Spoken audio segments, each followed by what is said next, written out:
tired of hearing words like disappointed, like disturbed, like I'm bothered, like I wish he wouldn't do it. It's time that somebody looks at the camera and looks at him and calls him up and says, listen, you crazy lunatic 70-year-old man baby, stop it. I can't start talking about tax reform. I can't start talking about healthcare reform because I can't get past the fact that we have a president who lacks the sufficient character. You are now the president of the United States, the commander-in-chief, and you need to stop acting like a mean girl because we just won't take it. We won't vote with you, we won't work with you. We have a president who is mean. What do you get when a former president acts like a high school mean girl? According to Anna Navarro, Donald Trump has turned the presidency into a soap opera of petty tantrums and drama. But what's the real cost of his antics? Are we witnessing the presidency being dragged through the mud, or is there a deeper agenda at play? Navarro pulls no punches as she dissects Trump's obsession with distraction and division. You won't believe how deep the chaos runs, or how one comment about diapers took the internet by storm. Before we move on, I'd like to ask you a small favor. If you appreciate this content, please take a second to like this video and subscribe to the channel. Over 98% of you watch the videos without subscribing. It costs you nothing, but it makes a huge difference to us. So, did you click the subscribe button? Great! Thank you so much. Now, back to the video. What do you call a former president so caught up in drama he makes reality TV look tame?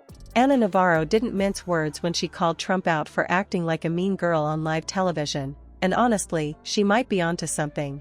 Honestly, if it was Kamala Harris behaving this way, they'd call her hormonal and hysterical, right? Look. Well, you'd have to get elected to be. But, well, yes, and if she had been elected, craziness and the way that he acts, and this is not in a vacuum, because it's not just the tariffs.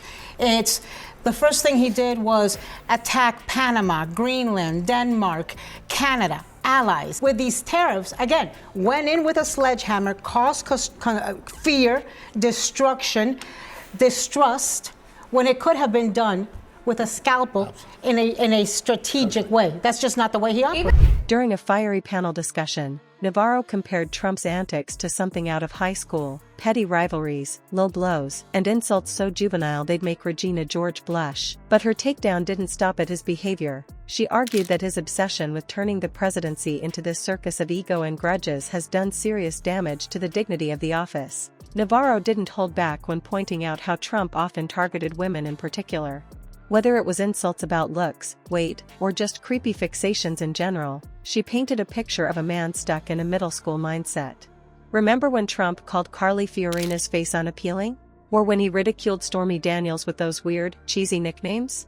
Navarro slammed that pattern as not just embarrassing but pathetically unpresidential. He's not leading, she said. He's tearing others down because that's all he knows how to do. She then shifted gears, comparing Trump to his predecessors to show how far he'd strayed from the standards of presidential grace. Have you noticed that with everything going on with deportations, with everything going on in the Trump administration, have there been signs from this group of remorse? Yes. Nicaraguan, Haitian, Cuban, and Venezuelan exile communities. And those are precisely the communities that have been the most targeted by these Trump policy changes and deportations, and pisses me off so much. Because, you know, you are supposed to care about other human beings, even if they're not your friend or your colleague or your neighbor. You are supposed to care just because you're supposed to care out of humanity. Barack Obama faced mountains of criticism, but did you see him spiraling into Twitter fights or calling his critics childish names? Nope. Navarro pointed out how, under leaders like Obama, the presidency focused on uniting the country, even under pressure. Trump, by contrast, seemed more interested in fanning the flames than putting them out. And speaking of distractions, her sharpest critique came when she accused Trump of using them as a political strategy.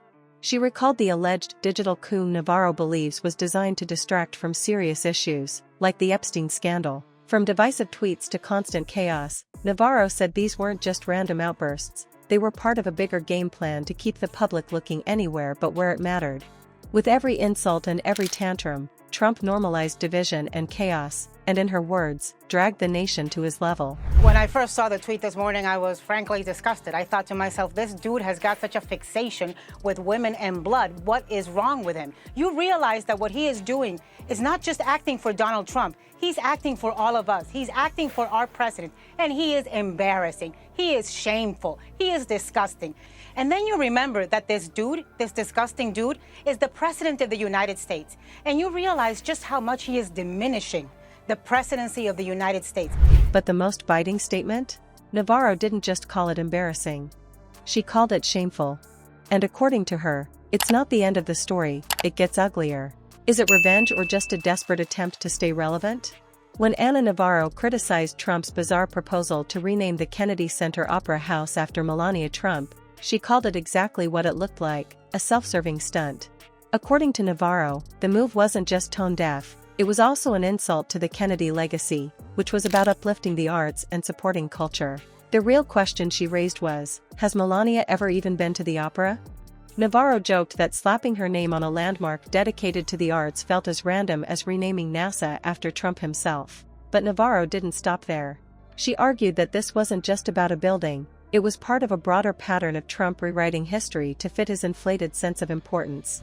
We have a president who is nasty. We have a president who is immature, unstable, and just acts like a crazy person with anybody who attacks him because he's got thin skin and he is never going to pivot. Stop enabling him. Confront this and confront this hard, or it will never stop, and it will embarrass all of us. It will take the presidency low, low, low. And anybody around him, whether it's his daughter, his chief of staff, his wife, who I remind you had said her signature issue was going to be fighting against online bullying.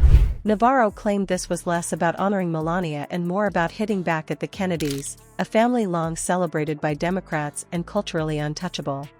And it wasn't subtle. The backlash was so immediate even big donors wanted no part of the renaming idea.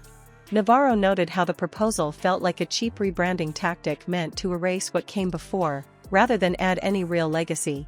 Then, there was Stephen Colbert. Navarro pointed to his show's abrupt cancellation as another example of Trump's alleged efforts to silence critics. She argued that Trump didn't just dislike Colbert, he took credit for his exit.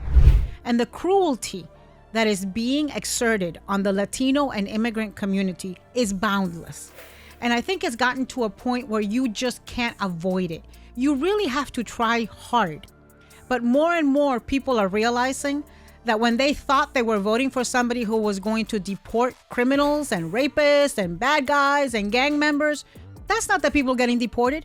To be a Latino in this country and live in a bubble where you are not seeing the racial profiling and the racism. And yes, there's people who are still delighted with everything that Trump is doing. Navarro called the situation disturbing, suggesting Trump used political influence and backdoor pressure to kick Colbert off the air. And yet, Navarro said, that strategy backfired spectacularly. Late-night hosts like John Oliver and Jimmy Fallon rallied around Colbert like some Avengers of late night, refusing to let Trump ha.